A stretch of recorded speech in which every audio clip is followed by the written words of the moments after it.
Atomic mass 1 hydrogen का और atomic mass oxygen का 16। अब हम इसको अगर we do this ratio, we find the ratio, then what will happen? 1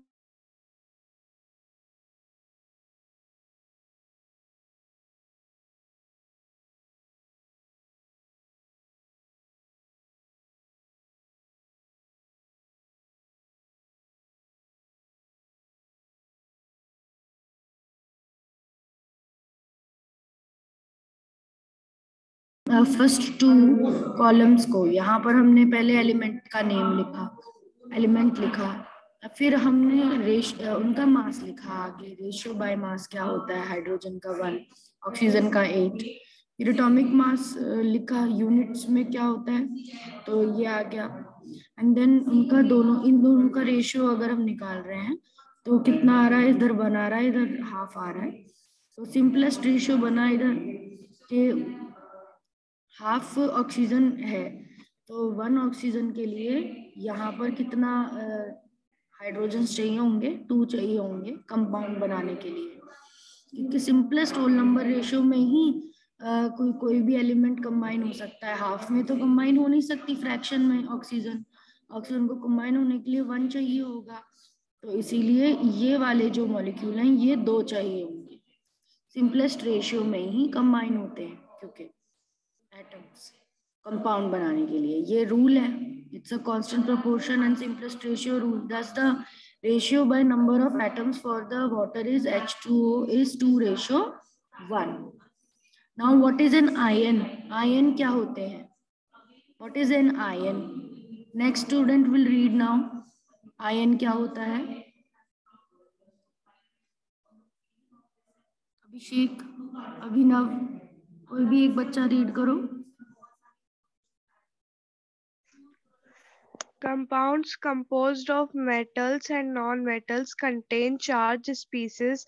The charged species are known as ions. Ions may consist of a single charge atom or a group of atoms that have a net charge on them. An ion can be negatively or positively charged. A negatively charged ion is called as anion and a positively charged ion a cation. Take for example sodium chloride NaCl. Its constituent particles are positively charged. Sodium ion Na positive and negative charged. Good, तो यहाँ पर ये बताया कि जब भी metal या non metal elements हमें नेचर में दिखते हैं तो वो हमेशा उनके जो भी कंपाउंड होते हैं, मेटल और नॉन मेटल अगर कंपाउंड बनाते हैं तो उनमें चार्ज स्पीशीज आती हैं, चार्ज स्पीशीज को ही आयन कहते हैं, और आयन जो होता है सिंगल चार्ज एटम और अ ग्रुप ऑफ एटम से मिलके बन सकता है जिसके ऊपर नेट चार्ज होता है। An ion can be negatively और पॉजिटिवली चार्ज, आयन के ऊपर या तो पॉजिटिव चार्ज हो सकता है नेगेटिव, अगर आयन के ऊपर नेगेटिव चार्ज है तो वो एनायन होगा, और मैंने बताया था कैट आयन मतलब प्लस, क्योंकि मैंने आपको बोला था क्रिश्चियन या चर्च से बोला था कैथोलिक, क्रिश्चियन कैथोलिक होते हैं तो वो क्रॉस को मानते हैं, तो उससे मैंने याद रखने को बोला था कि कैटायन पॉजिटिवली चार्ज आयन को बोला जाए। तो NaCl जब ब्रेक होगा तो NaCl में 2 सब्सटेंसेस निकलेंगे अलग अलग चार्जेस के, कैन एनीवन टेल मी कौन कौन से आयन निकलेंगे? Na और Cl, इनके ऊपर चार्ज क्या होगा, किसी को पता है? Ma'am Na is positive and Cl is negative. Okay, so Na is positive and Cl is, यहाँ पे भी दिया Na positive and chlorine will be negatively charge. तो हमेशा ऐसे में निकलते हैं जब भी इनके कंपाउंड्स होते हैं मेटल नॉन मेटल के, अगर उन्हें सेपरेट करा जाए तो एक पॉजिटिव एक नेगेटिव आता है। इसको पढ़ लो। नाउ आगे पढ़ो, चैप्टर हमें फिनिश करना है क्योंकि हमने क्लास में रीडिंग फिनिश नहीं की, इसलिए हम यहाँ पर कंटिन्यू कर रहे हैं। आधा चैप्टर हुआ था हमारा रीडिंग में, फिर हमें 4th भी रीड करना होगा, तो read it, dear student, anyone can read. A group of atoms carry a charge is known as a polyatomic ion. Table 3.6. We shall learn more about the formation of ions in chapter 4. Table 3.5. Some ionic compounds. Ionic compounds are calcium oxide, magnesium sulfide, sodium chloride.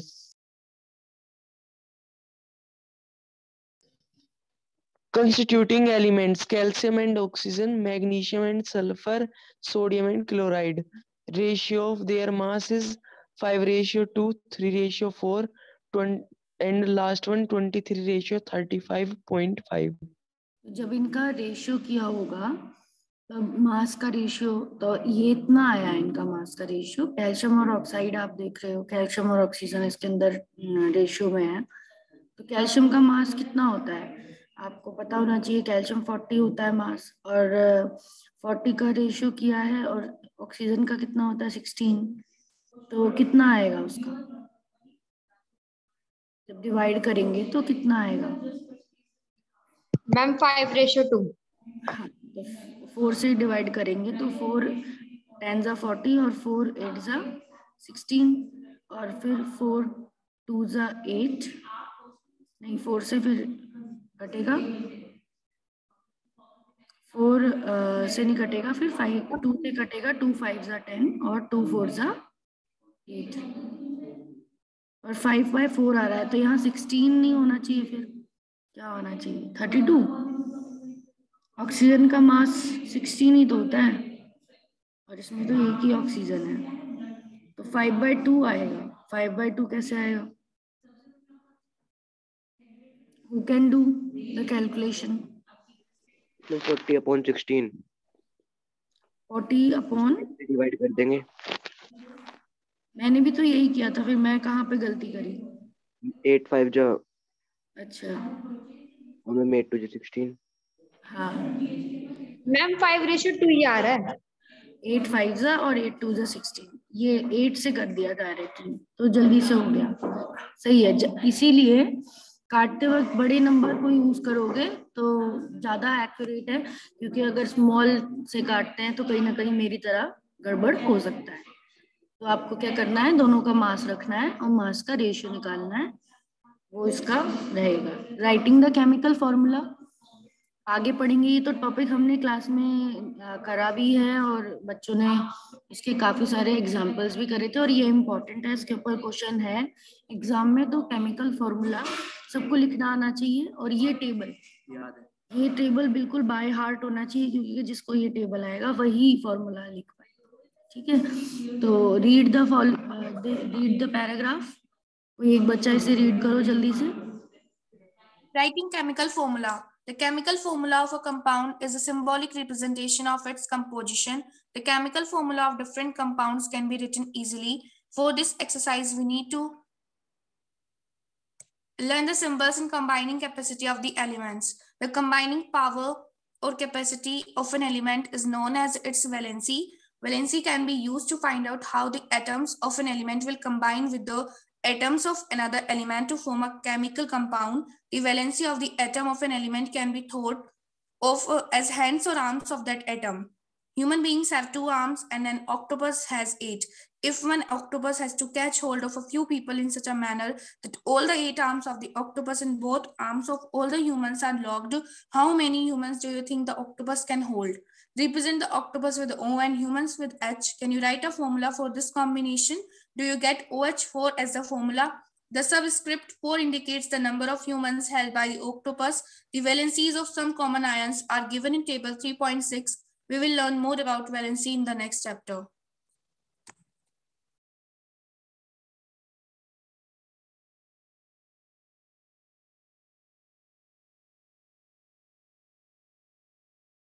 पर हमने ये पूरा paragraph समझ लिया। इसमें जो main था, combining power या कैपेसिटी किसी भी एलिमेंट की कंबाइन होने की, उसको क्या बोला है? वैलेंसी। वैलेंसी कोई कितने बॉन्ड्स बना सकता है, या फिर कितने इलेक्ट्रॉन्स उसको चाहिए किसी भी एलिमेंट को अपनी ऑक्टेट पूरी करने के लिए। वो भी वैलेंसी होती है। जब हमने चार्ट बनाया था 18 एलिमेंट का, उसमें भी यही बात बताई थी कि valency is the number of electrons and और element will require to completely fulfil its octet. Chemical formula लिखने के लिए हमें सब जितने भी स्पीशीज हैं, आयनिक स्पीशीज हैं, उनके सिंबल्स के साथ उनकी वैलेंसीज, उनके ऊपर कितनी वैलेंसी है वो जरूरी होता है। क्योंकि हम क्या करते हैं, सिंबल के नीचे वैलेंसी तो लिखते हैं और फिर उन्हें क्रॉस करते हैं। ये हमारी क्या होती है, फॉर्मूला लिखने की स्टेप्स हैं, तो याद होना चाहिए। तो जो टेबल नीचे दिया है वो तो याद होना चाहिए। प्लस यहाँ पर एक और चीज बताई कि ह्यूमन बीइंग और ऑक्टोपस का एग्जाम्पल लेके, जैसे हम लोग, हमारी कंबाइनिंग कैपेसिटी, हम 2 हाथों से काम कर सकते हैं, पर ऑक्टोपस के पास 8 है उसके आर्म्स, तो वो क्या कर सकता है, if one octopus has to catch hold people in such a manner, 8 arms of octopus and both arms of all the humans are locked, तो कैसे पकड़ सकता है वो, क्या उसका फॉर्मूला बनेगा? तो यहाँ पे बना है OH4। तो 4 ह्यूमंस पकड़ पाएगा, 2 आर्म्स में ऑक्टोपस, क्योंकि 8 है उसकी। ठीक है, तो इस वजह से वैलेंसी सम कॉमन आयंस यहाँ टेबल में दी हुई हैं, नेक्स्ट में दी हुई हैं, यहाँ पर भी दिए हुए हैं सिंबल्स और नेम ऑफ द आयंस और उनके सिंबल्स। और आपको ये टेबल याद होना चाहिए, तभी इससे आप क्या कर सकते हो, बना सकते हो। यहाँ पे रूल्स हैं, रूल्स बहुत इंपॉर्टेंट है, क्योंकि रूल्स फॉलो करके ही आप केमिकल फॉर्मूला बनाओगे। और जितने बुक में दिए हैं वो तो आपको याद होने ही चाहिए। और अगर बेसिक रूल आ गया तो बुक में जो नहीं भी दिया उसका भी मैं फॉर्मूला बनाने को दे सकती हूँ। जैसे मैथ में होता है, मैथ में भी आपको एक बेसिक एनसीईआरटी का क्वेश्चन करवाया जाता है, बट जरूरी नहीं है कि वो ही क्वेश्चन आए, ज्यादातर उनकी वैल्यूज चेंज करके आते हैं। तो आपको बनाने आने चाहिए होंगे आपके, मतलब स्टेप आप सीखोगे बस। तो ये स्टेप पढ़ो, कोई भी एक बच्चा ये स्टेप्स पढ़ो, read the steps quickly, because हम लोग इसे रिवाइज ही कर रहे हैं। चैप्टर हमारा वैसे हो चुका है, समझ में आ चुका है, but we are just revising. The valencies or charges on the ion must balance. Say, when a compound consists of a metal and a non-metal, the name or symbol of the metal is written first.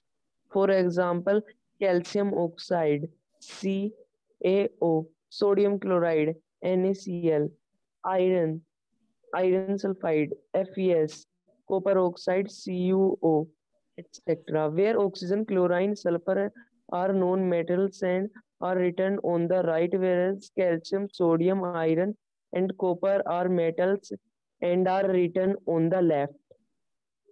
Third, in compounds formed with polyatomic ions, the number of ions present in the compound is indicated by enclosing the formula of ion in a bracket and writing the number of ion outside the bracket. For example, MgOH2.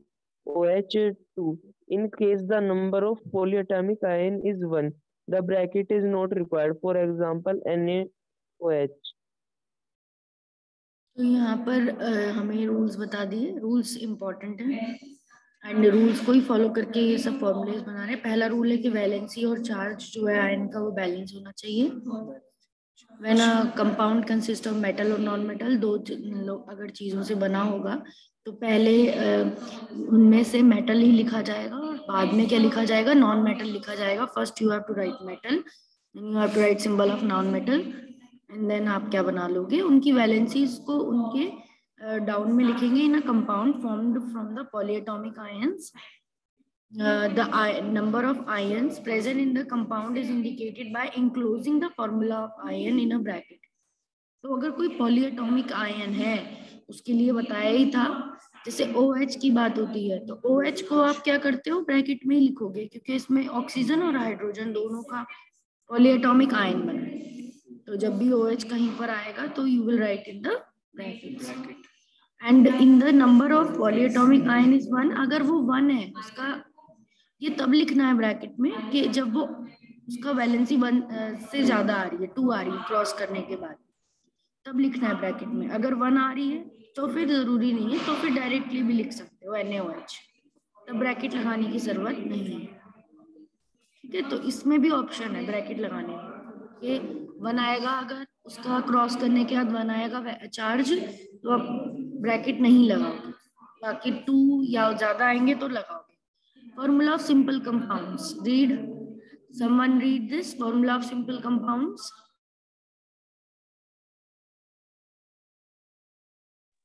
Read करो बेटा, the simplest compound which are made, यहाँ से पढ़ो कोई एक बच्चा।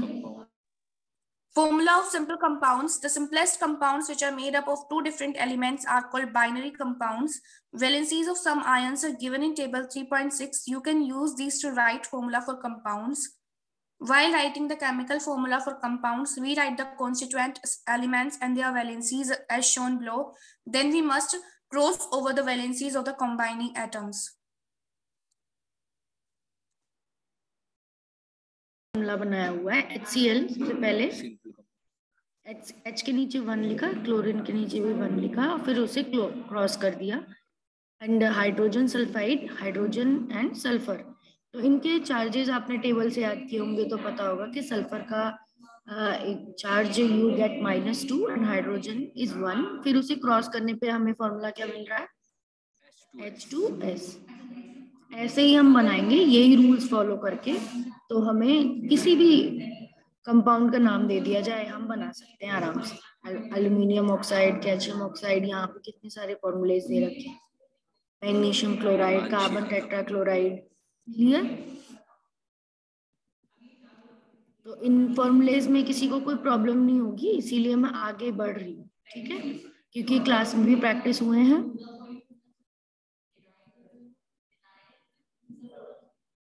Clear.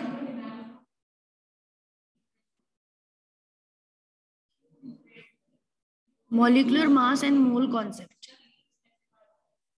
बताओ बेटा। अब इसको पढ़ना है आपको, molecular mass and mole concept, ये इंपॉर्टेंट है, इसके ऊपर भी क्वेश्चन दिया है मैंने।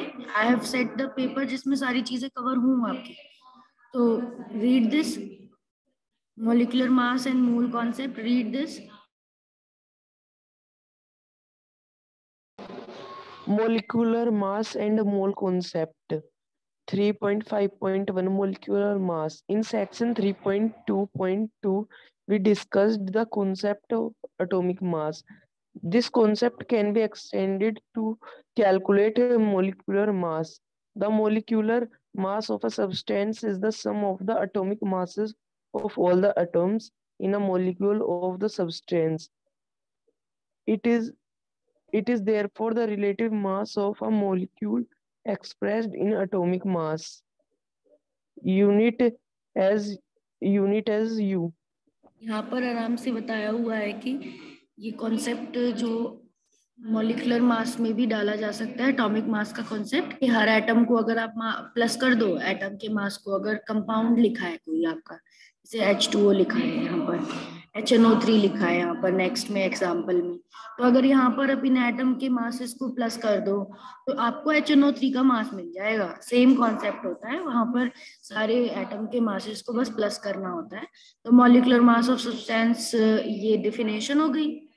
This is the second line में ये डेफिनेशन दी हुई है कि मॉलिक्यूलर मास सब्सटेंस का क्या होगा, is the sum of the atomic masses of all the atoms in a molecule of a substance, ठीक है। It is therefore the relative masses of molecule expressed in the atomic mass unit। और इसको भी कौन सी unit में major किया जाता है, AMU, और जिसका पहले AMU बोलते थे और अब स्मॉल u ही बोलते हैं, ठीक है। एटॉमिक मास यूनिट की यूनिट क्या लगाते हैं, U लिखना जरूरी है अगर आप एटॉमिक मास मेंशन कर रहे हो कहीं पर, ठीक है।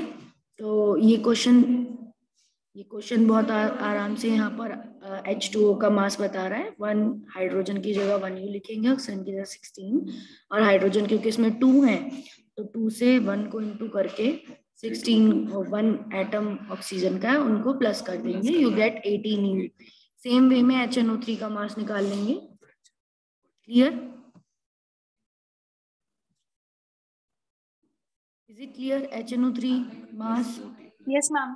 सिंपल है, 1 हाइड्रोजन 1 नाइट्रोजन, बीच बीच में प्लस लगा देंगे, एंड 3 से किसको मल्टीप्लाई किया है, 3 ऑक्सीजन। ऑक्सीजन के मास को 3 से ऑक्सीजन के मास को 3 into atomic mass of oxygen 48 तब आया है, क्योंकि 1 एटम ऑक्सीजन का तो 16 ही होता है, उसको 3 से इंटू करेंगे तो यू गेट 48, और इन तीनों को फिर प्लस भी करना है 63। क्लियर? पर मैम जब ऑक्सीजन की वो वैलेंसी 3 हो जाती है मैम, पर तब तो ओजोन हो जाता है ना।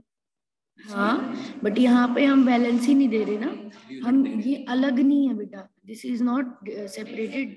ये एक्चुअली में क्या हुआ है, नाइट्रिक एसिड है, NO3 नाइट्रेट आयन में H जुड़ने से ये नाइट्रिक एसिड बना है, ठीक है।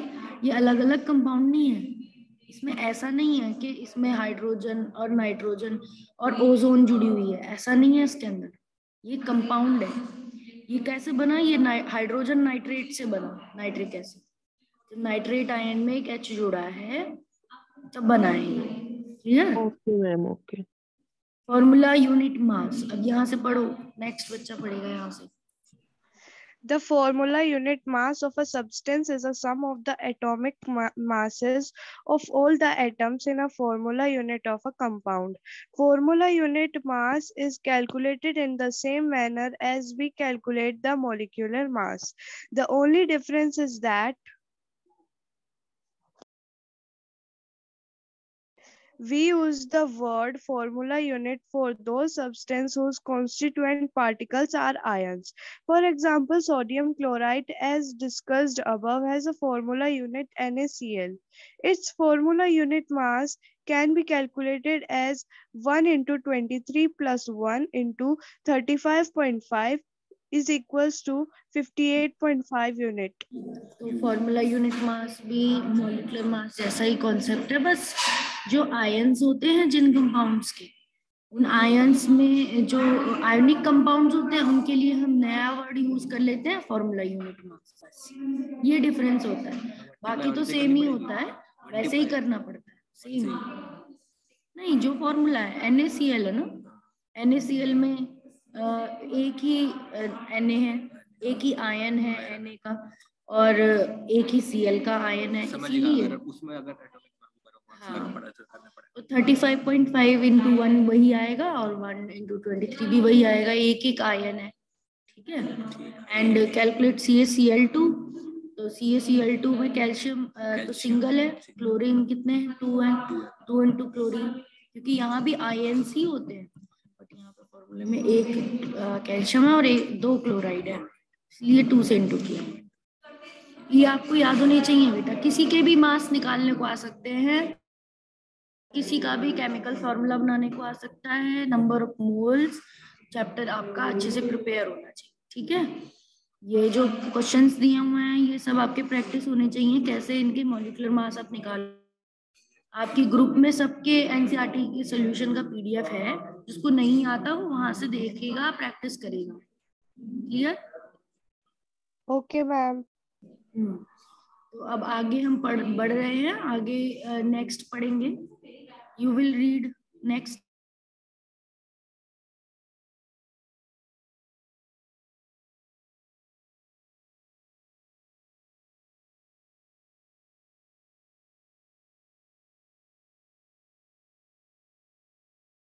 मोल कॉन्सेप्ट रीड करो।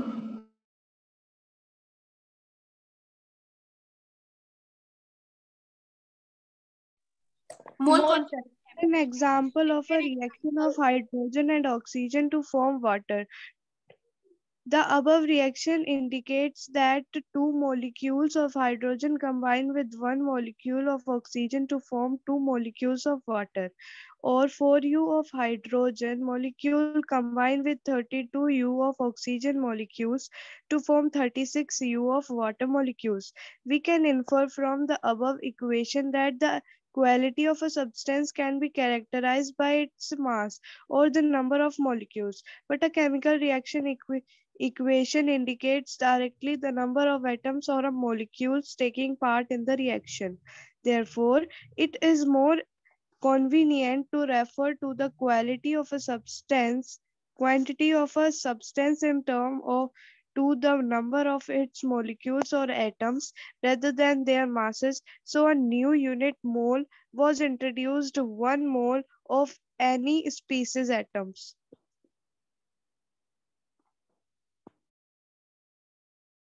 यहाँ पर दिया हुआ है कि जब हम देखते हैं कि वाटर बनना है तो वाटर में 2 आपके हाइड्रोजन्स लगते हैं और 1 ऑक्सीजन का पूरा मॉलिक्यूल लगता है, तो ये बनता है 2H2O। क्योंकि बाय मास जो वाटर का कंपाउंड है उसका पता ही आपको 2 हाइड्रोजन चाहिए 1 ऑक्सीजन की।